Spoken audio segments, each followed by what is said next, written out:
But the thing was, is because it was an album that I was used to, it really did feel like I was listening to something completely different.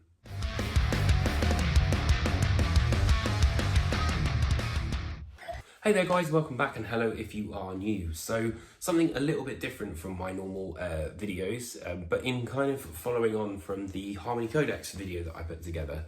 I was very, very kindly invited by Julie, who works over at L Acoustics in Highgate. If you're not familiar with L Acoustics, they are a very, very high definition, very incredibly high quality speaker system operators, and they put speakers in all over the world. And I was very, very fortunate previously to go to the Harmony Codex listening session.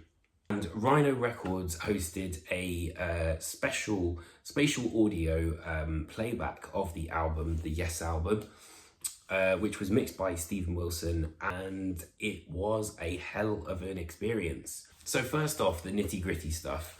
The album was, put through speakers which were 18.1.12. I can't exactly remember entirely what that entails, but there were a hell of a lot of speakers. I'm pretty sure, I want to say sort of like 20 speakers, and there were speakers, all along the floor, in the middle section, and then also above as well. So it was completely spatial audio. And I have actually seen spatial audio being mixed with those green tennis balls in different places, and you can move them around, and you can really kind of get creative with what the kind of sound is that you want to sort of evoke out of this.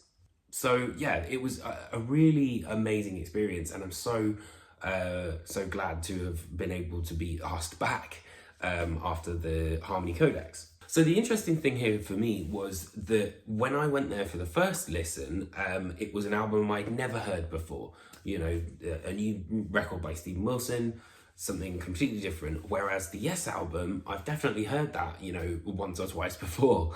And it was so interesting because the way that it was mixed, and I'll be honest, I think in the past I've maybe not necessarily, maybe not understood how important a mix can be for a record, because this literally breathed new life into an album that's been around since I think 1971.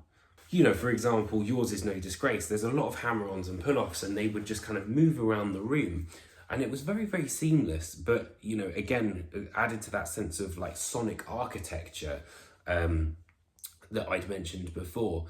But the thing was, is because it was an album that I was used to, it really did feel like I was listening to something completely different.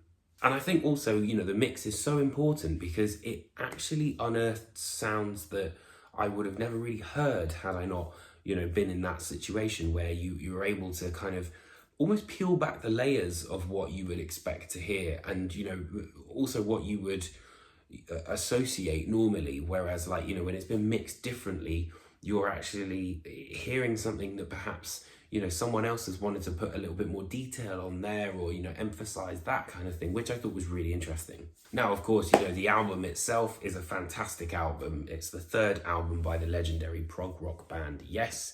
There's lots of sort of little tidbits, like the fact that, the album cover was taken after they got into a car crash, I think in Basingstoke, and one of the members had a cast on their leg, so that's why it was, in the actual shot in the end.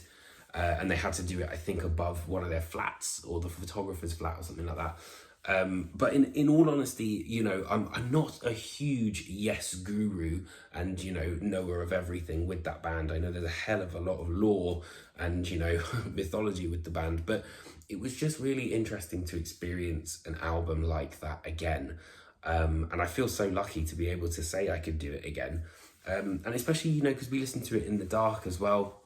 I've been to a couple of pitch black playbacks before, and one was the Mars Volta, Die Last in the Crematorium, and it really does kind of totally change your experience of listening to an album. And Porcupine Tree, Closer Continuation. And it brought me back immediately to that room. And the weird thing is that even though I've listened to this album before, I listened to it this morning, in preparation for this video. And it immediately took me back to that moment and how I felt, and you know what I was hearing and what I was experiencing. And I have to say, you know, the mix itself was absolutely incredible. You know, I think it's really, really interesting. It's quite a modern style mix as well, which, you know, when you're coupling it with such an old album, I think is interesting. But yeah, I'm just, you know, incredibly thankful to be invited along for a second time. And also, you know, Julie took the time to, you know, have a long chat with me afterwards, talking about all the different systems and where they're used and how they're used and how much power can emanate from, you know, a speaker that's like literally that big.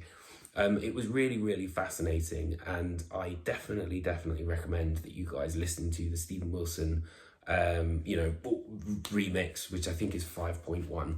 So I hope you guys enjoyed this little video. I know it's not kind of the normal sort of stuff that I do, but I just really love, you know, those kind of experiences where you kind of really treasure something when you experience music.